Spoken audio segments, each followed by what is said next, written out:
बिस्मिल्लाहिर्रहमानिर्रहीम। स्टूडेंट्स, अस्सलामु अलैकुम वरहमतुल्लाहि वबरकातुहू।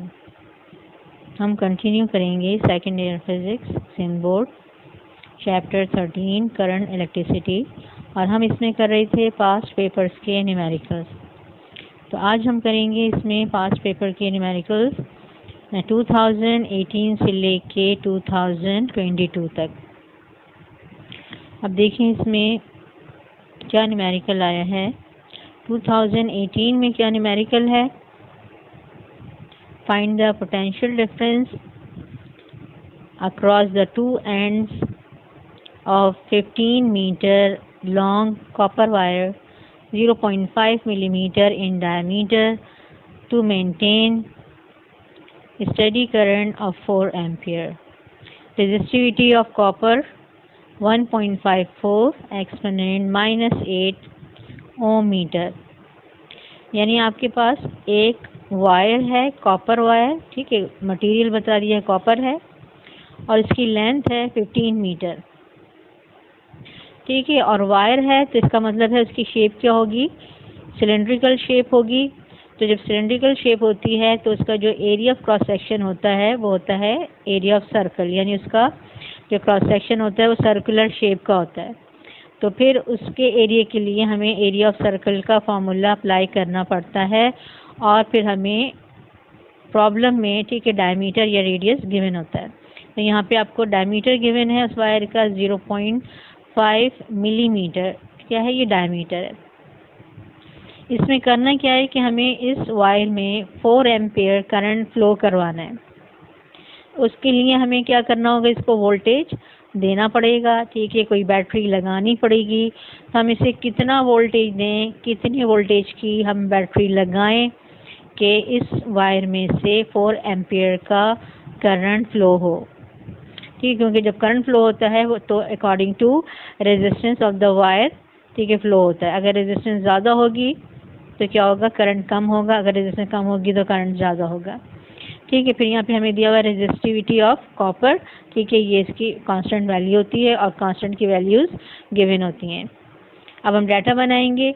अब यहाँ पे देखिए हमें वोल्टेज के लिए या पोटेंशियल डिफरेंस के लिए हमें ओम्स लॉ अप्लाई करना पड़ेगा, V = IR, ठीक है। तो यहाँ पर आप देखिए करंट गिवन है यानी I गिवन है, और हमें क्या नहीं मालूम, हमें रेजिस्टेंस नहीं मालूम है, ठीक है। जब रेजिस्टेंस मालूम कर लेंगे तो फिर हम पोटेंशियल डिफरेंस भी कैलकुलेट कर सकते हैं। तो पहले हम क्या करेंगे, डाटा बनाएंगे, उसके बाद हम रेजिस्टेंस कैलकुलेट करेंगे इस कॉपर वायर की, ठीक है। और ये हमें जो दिए हुए हैं डायमेंशंस, ठीक है, लेंथ और डायमीटर, ये हमें किसके लिए दिए हुए हैं, इसकी रेजिस्टेंस कैलकुलेट करने के लिए ही दिए हुए हैं। तो यहाँ पे देखें डाटा हमारे पास क्या है, लेंथ है 15 मीटर और डायमीटर है 0.5 मिलीमीटर। अब क्योंकि एरिया ऑफ सर्कल का फॉर्मूला होता है πr², तो हमें रेडियस चाहिए होता है, तो हम डायमीटर से रेडियस कैलकुलेट करते हैं और वो हम डाटा में ही कैलकुलेट कर लेते हैं। और रेडियस का फॉर्मूला होता है d/2, यानी रेडियस होता है हाफ ऑफ डायमीटर। तो यहाँ पे देखें हमने वैल्यू लिखी डायमीटर की 0.5, 2 से डिवाइड किया, आंसर आया 0.25 मिलीमीटर, ठीक है। अब ये स्टैंडर्ड यूनिट नहीं है, मीटर में होना चाहिए।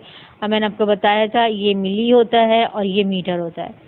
तो अगर हम मिली की जगह इसकी पावर लगा दें तो ये मीटर में कन्वर्ट हो जाएगा, ठीक है। तो मिली की जगह मैंने इसकी पावर, ठीक है, किसकी इक्वल होता है, मिली 10⁻³ तो मैंने यहाँ पे पुट कर दिया।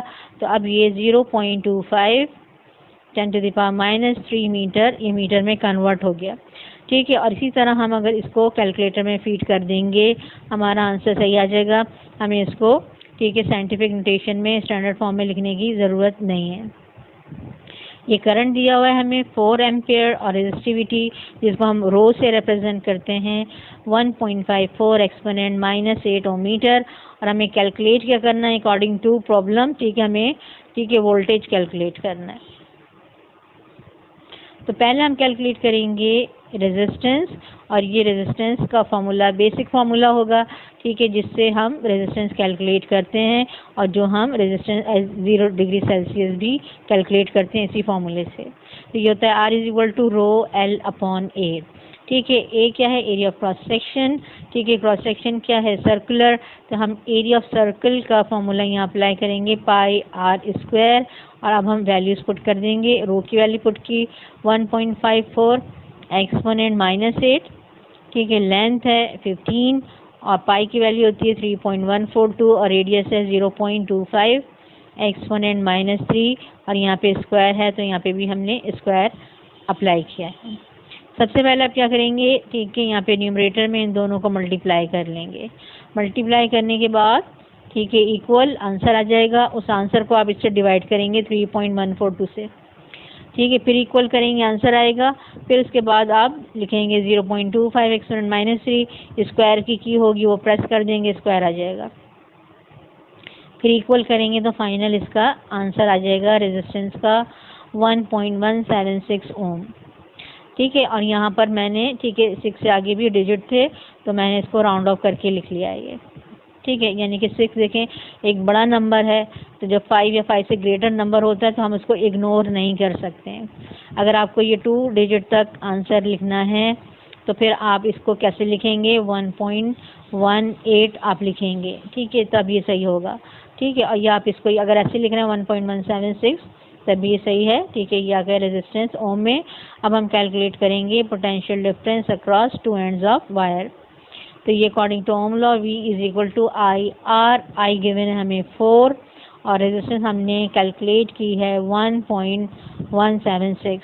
ठीक है, मल्टीप्लाई किया, आंसर आया 4.704 वोल्ट। ठीक है, इसको भी आप राउंड ऑफ कर सकते हैं।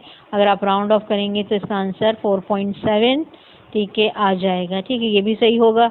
और अगर आप और लिखना चाह रहे हैं तो ठीक है 4.704 लिख सकते हैं। तो ये आ गया पोटेंशियल डिफरेंस। ठीक है, ये हमने 2018 में ये न्यूमेरिकल लाया था, ये हमने कर लिया। 2019 में जो है ये न्यूमेरिकल रिपीट हुआ है और ये हम कर चुके हैं। ये numerical rectangular bar of iron is 2 centimetre bye 2 centimetre in cross section. ठीक है, ये न्यूमेरिकल 2011 में आया था और 2014 में आया था। तो ये हमने 2011 के जब पेपर सॉल्व किया था उसमें हमने कर लिया था। तो वो जो है आप प्रीवियस लेक्चर देख लीजिए इस न्यूमेरिकल को समझने के लिए। ये हम कर चुके हैं, हम दोबारा नहीं करेंगे क्योंकि बिल्कुल सेम वैल्यूज़ के साथ ये न्यूमेरिकल रिपीट हुआ है। अगर वैल्यूज़ चेंज होती तो फिर हम इसको ठीक है ट्राई कर लेते। फिर 2020 में देखें कि एग्ज़ाम्स नहीं हुए थे तो यहाँ पे कोई हमारे पास न्यूमेरिकल नहीं है। और 2021 में ठीक है पेपर हुए थे रिड्यूस सिलेबस के साथ, तो उसमें तो ये चैप्टर 13 का कोई न्यूमेरिकल नहीं आया था सेक्शन बी में, तो हमने लिखा है नो क्वेश्चन। ठीक है, फिर 2022 में भी पेपर हुआ था ठीक है और सिलेबस के साथ पूरा, लेकिन इसमें आपके पास न्यूमेरिकल नहीं आया था। ठीक है, इसमें आपका एक थ्योरेटिकल क्वेश्चन था और ये था कि on what factor resistance depends ठीक है एट गिवन टेम्परेचर। ठीक है, तो यहाँ पर आपने और ड्राइव रेलिवेंट फार्मूला, तो यहाँ पे आपने क्या करना था, थोड़ा सा एक्सप्लेनेशन और ठीक है फिर उसको फार्मूला ड्राइव करना था। अब यहाँ पे क्योंकि ये पूछा है कि किन फैक्टर्स पर रेजिस्टेंस डिपेंड करती है और एट गिवन टेम्परेचर, इसका मतलब है कि टेम्परेचर रिमेन सेम। तो अगर एक कांस्टेंट टेम्परेचर है तो उस कांस्टेंट टेम्परेचर पर रेजिस्टेंस किन किन चीज़ों पर डिपेंड करेगी। तो अगर टेम्परेचर वेरी नहीं कर रहा है तो फिर रेजिस्टेंस टेम्परेचर पे तो डिपेंड नहीं करेगी। ठीक है, वैसे रेजिस्टेंस टेम्परेचर पर डिपेंड करती है कंडक्टर की। ठीक है, जब रेजिस्टेंस टेम्परेचर इंक्रीज होता है तो कंडक्टर की रेजिस्टेंस इंक्रीज हो जाती है। ठीक है, तो अगर ऐसा क्वेश्चन आता है कि हाउ ठीक है is resistance of the temperature affected by ठीक है टेम्परेचर। ठीक है, तो अगर ये है कि आप जो है टेम्परेचर डिपेंडेंस बतानी है रेजिस्टेंस की और फिर उसका आपने फार्मूला ड्राइव करना है, तो फिर हम वो RT वाला फार्मूला ड्राइव करते हैं। RT is equal to R0 1 plus alpha delta T। यहाँ पे टेम्परेचर कांस्टेंट है तो यहाँ पे आपने कौन सा फार्मूला ड्राइव करना है, ठीक है, किन फैक्टर्स पर डिपेंड करती है, ये आपको ये वाला फार्मूला ड्राइव करना है। ठीक है, जो कि अभी हमने न्यूमेरिकल में यूज़ भी किया है, R is equal to rho L upon A. तो आप इसमें बताएंगे कि रेजिस्टेंस जो है किन चीज़ों पर डिपेंड करती है, ठीक है, लेंथ पे डिपेंड करती है, ये डायरेक्टली प्रोपोर्शनल होती है इसके, और एरिया ऑफ क्रॉस सेक्शन पर डिपेंड करती है, इसके इन्वर्सली प्रोपोर्शनल होती है। और ये रेजिस्टिविटी हमें क्या बता रही है कि रेजिस्टेंस मटेरियल पर भी डिपेंड करती है, क्योंकि अगर आप सेम लेंथ का और same area of cross section के टू डिफरेंट मटेरियल के वायर लेंगे, ठीक है, तो उन दोनों की रेजिस्टेंस डिफरेंट होगी, सेम नहीं होगी, क्योंकि मटेरियल पर डिपेंड कर रही है। कॉपर की अलग होगी, आयरन की अलग होगी, सिल्वर की अलग होगी, ठीक है। तो ये आपने तीनों चीज़ें बतानी हैं, ठीक है, और फिर ये फार्मूला आपने ड्राइव करके बता देना है कि ये हमारे पास, ठीक है, ये फार्मूला आ रहा है R=ρL/H। इस क्वेश्चन में आपको ये फार्मूला ड्राइव करना था। तो हमने चैप्टर 13 के 2022 तक के न्यूमेरिकल सॉल्व कर लिए हैं, और इंशाल्लाह नेक्स्ट लेक्चर से हम जो हैं चैप्टर 14 स्टार्ट करेंगे, और इसके हम लेक्चर 1 में, ठीक है, 2001 से न्यूमेरिकल सॉल्व करेंगे। और चैप्टर 14 जो है बहुत इम्पॉर्टेंट है इस बुक का सेकेंड ईयर में, और जो है इजी भी नहीं है, ये एक समझ लें कि डिफ़िकल्ट चैप्टर है।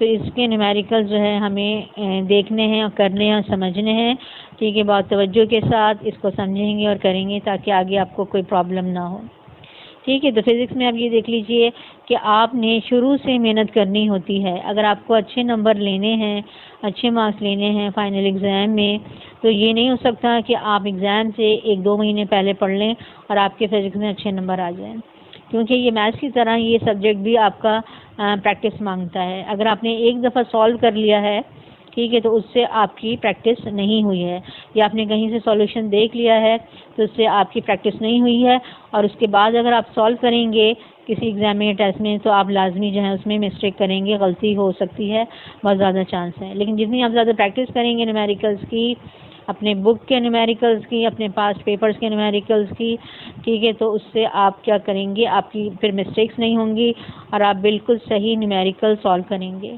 तो शुरू से ही जब से सेशन स्टार्ट होता है, ठीक है, फिज़िक्स को हमें क्या करना होता है, रेगुलर पढ़ना होता है, ठीक है। जो भी अच्छे मार्क्स लेने वाले स्टूडेंट होते हैं, ठीक है, उनका स्टडीज़ जो हैं वो, ठीक है, फ़र्स्ट डे से ही स्टार्ट हो जाती हैं, और पहले दिन से ही वो बिल्कुल सीरियसली इसको पढ़ रहे होते हैं, और सारे उनकी जो रेगुलर उनके जो समझ टॉपिक्स पढ़ना होता है उसको रिवाइज़ करते हैं, उसकी लर्निंग करते हैं, और न्यूमेरिकल की और MCQs की वो प्रैक्टिस करते हैं।